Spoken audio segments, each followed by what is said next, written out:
My dear student and all competitors, सभी परीक्षार्थी जो एग्ज़ाम देते हैं वो सारे तैयार हो जाएं। अगले स्टेप पर, अगले कदम पर अपन आ गए हैं और वो उससे भी इजी है, जो पीछे गया था प्रेजेंट कंटिन्यूस, उससे भी इजी है। अब आप पेन और पेपर ले लें ताकि आप नोट करें, उसको कभी भी भूलें नहीं।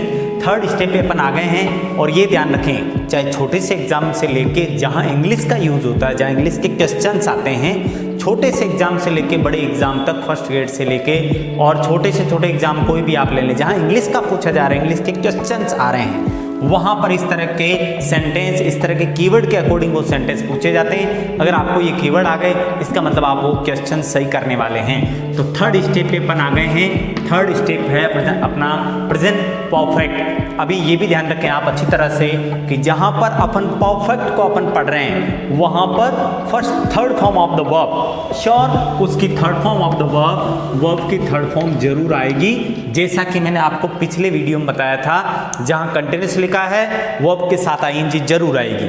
उसी तरह से जहाँ परफेक्ट, तो हम 6 बार इसको पढ़ते हैं और वहाँ पर sure third form of the verb आएगी, ये ध्यान रखना है। उसके बाद दो चीज़ें आप कंफर्म कर लें, ये आपको टेंस इजीली आ जाएगा।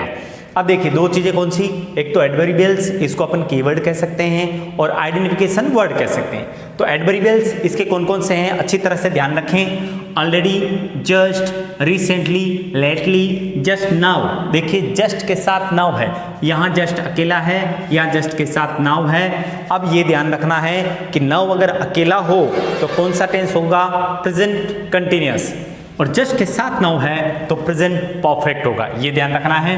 टिल नाउ, येट के आगे लिखा हुआ नेगेटिव सेंस, इसका मतलब ये नेगेटिव सेंस देता है, इसमें अधिकतर नॉट आता है, तो ये ध्यान रखना है। दूसरी चीज सो फार, ये भी इसी का कीवर्ड है, अच्छी तरह से इसको लर्न रखें, ध्यान रखें। अब आते हैं अपन अफर्मेटिव सेंटेंस। एक फॉर्मूला आप लर्न कर लें अच्छी तरह से, आप उसके 5 फॉर्मूलाज बना सकते हैं, उसके 5 सिंटेक्स बना सकते हैं। तो अब देखिए ये ध्यान रखना, इसका जो अफर्मेटिव, इसमें सिंटेक्स है, पहला फॉर्मूला है ये, subject has, have plus third form of the verb, object and adverbial या कीवर्ड। अब ये ध्यान रखें कि हैज किसके साथ लगता है, हैव किसके साथ। पहला ही मेरा रूल कि सिंगुलर सब्जेक्ट के साथ में, सिंगुलर में एस आता है, एस वाली फॉर्म यहाँ आएगी, और एस वाली फॉर्म कौन सी है, हैज, तो ये सिंगुलर के साथ, बाकी ये हैव प्लूरल के साथ में, ये ध्यान रखना है। और हाँ सर ऐसे कीवर्ड हैं जो आप रिटर्न अब जब करेंगे, आप जब लिखते हैं तब आपको ये ध्यान रखना है कि ऑलरेडी और जस्ट आपको इस हेल्पिंग वर्ब और मेन वर्ब के बीच में रखना होगा, तब आपका सेंटेंस सही होगा। अगर आप ऑलरेडी और जस्ट को लास्ट में रख देते हैं तो वो सेंटेंस रॉन्ग है, ये ध्यान रखना। नेक्स्ट अब आइए फिलिंग द ब्लैंक्स में, इसके एग्जाम्पल ले लीजिए, एक एक दो हम ले लेते हैं ताकि और क्लियर हो जाए। तो अब आइए, जैसे कि my friends already me gift, give की फॉर्म बनना है, ऑलरेडी ने बता दिया प्रेजेंट परफेक्ट टेंस है, इसका मतलब हैज है, थर्ड फॉर्म आने वाला है, तो माय फ्रेंड्स प्लूरल है, आप करिए इसमें हैव, और अब देखिए आगे थर्ड फॉर्म करना उसकी, तो गिवन मी गिफ्ट, बिल्कुल इजी, हमने इसको कंफर्म राइट कर दिया। और हेल्पिंग वर्ब मेन वर्ब के बीच में ऑलरेडी आता है, ये दो कीवर्ड इसके बीच में आते हैं, ये ध्यान रखना है। Next second example, I just food, have, guess करिए, अनुमान लगाइए क्या आएगा, हैव की फॉर्म भरनी है इसमें, और अनुमान लगा के मुझे आप बाद में बताना। अभी आप इसमें भरिए, आई प्लूरल है, हैव, और यहाँ पर आगे की फॉर्म की थर्ड फॉर्म करना है, वो होता है had. I have just had food, मैं अभी अभी मैंने खाना लिया है, अभी अभी मैंने खाना खाया है, मेरे दोस्तों ने पहले से मुझे गिफ्ट दे दिया है, ऐसे इसके मीनिंग्स आएंगे। नंबर सेकंड, अब देखिए मैंने फॉर्मूला पहले नहीं लिखा है, आपको बताने के लिए, आपको समझाने के लिए कि किस तरह से फॉर्मूला बनता है, और रूल वही है। नेगेटिव सेंटेंस का फर्स्ट टाइम मैंने रूल बता दिया, not comes at third number, not हमेशा थर्ड नंबर पे आता है, आपका सेंटेंस बिल्कुल करेक्ट होगा।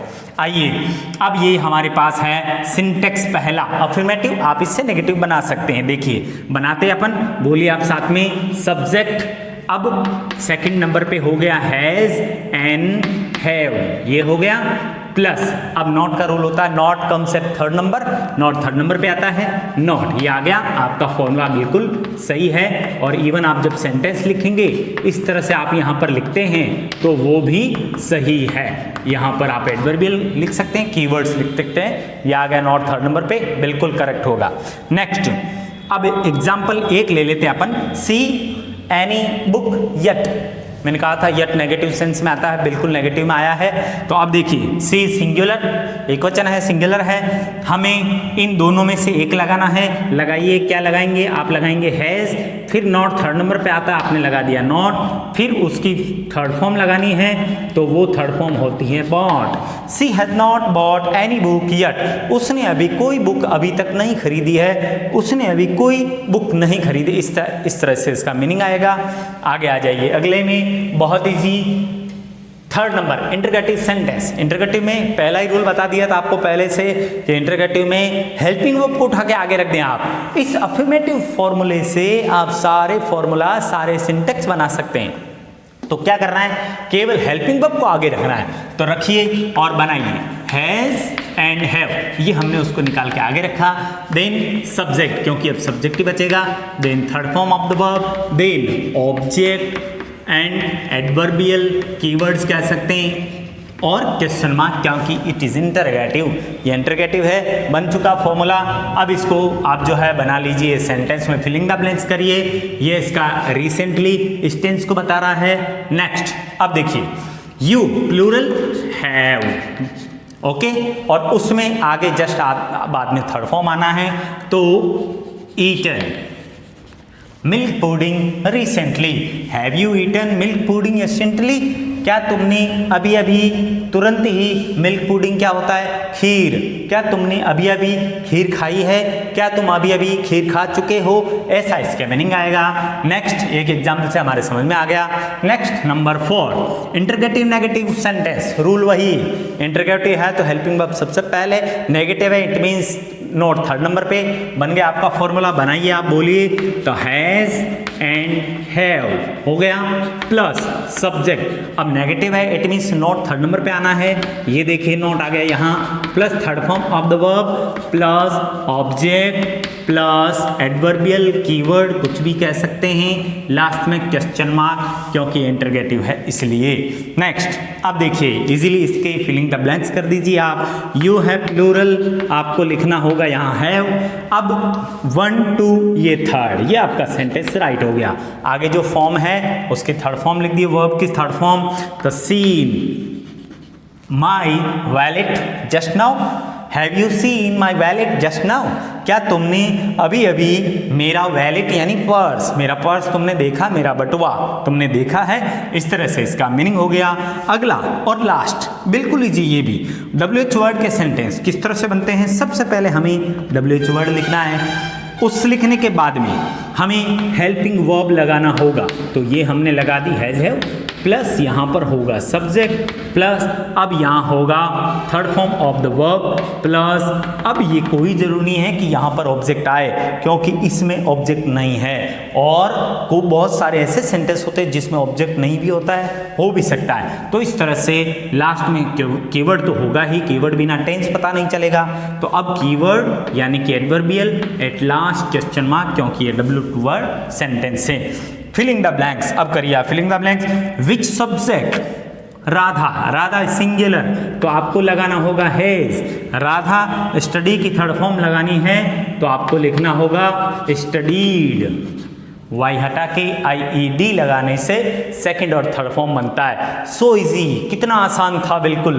तो आपको केवल दो फॉर्मूला, एक फॉर्मूला, दो चीजें, एक तो फॉर्मूला नंबर 1 अफर्मेटिव सेंटेंस का, दूसरे इतने से कीवर्ड आप आते हैं तो आप छोटे से छोटे एग्जाम में लेकर बड़े से बड़े एग्जाम तक आप फिलिंग द ब्लैंक्स बिल्कुल करेक्ट कर सकते हैं। तो ये फॉर्मूला और ये कीवर्ड आप लर्न करें, आप लिख लें इसको और लर्न कर लें, अच्छी तरह से आपको पता लग जाएगा वो कौन सा टेंस है। इसी टेंस के परफेक्ट यही बताए जाते हैं, ये ध्यान रखना है। तो नॉट इट, और लाइक करें, सब्सक्राइब करें और अपने दोस्तों को शेयर जरूर करें सारे वीडियोस अपने दोस्तों को, कि वो स्टेप बाय स्टेप आगे बढ़ते हुए इजीली आराम से वो सारे टेंसेस सीख सकें। और टेंसेस उसने सीख लिए होंगे तो सारे रिलेटेड टू टेंस सारी चीज़ें हैं वो उसको सब कुछ आने लगेगी। इवन स्पोकन इंग्लिश में, अब स्पोकन की इंग्लिश की क्लास लेंगे, उसमें भी कुछ ऐसे ही इसी तरह से हमें फॉर्मूलाज और इस तरह से हमें सिंटेक्स दिमाग में रखने होंगे। तो आप अपने दोस्तों को शेयर जरूर करें, सब्सक्राइब सब्सक्राइब करें और लाइक, और we will meet in our next video. अगले वीडियो में अपन बड़े अच्छे तरह से मिलते हैं। Thank you for watching.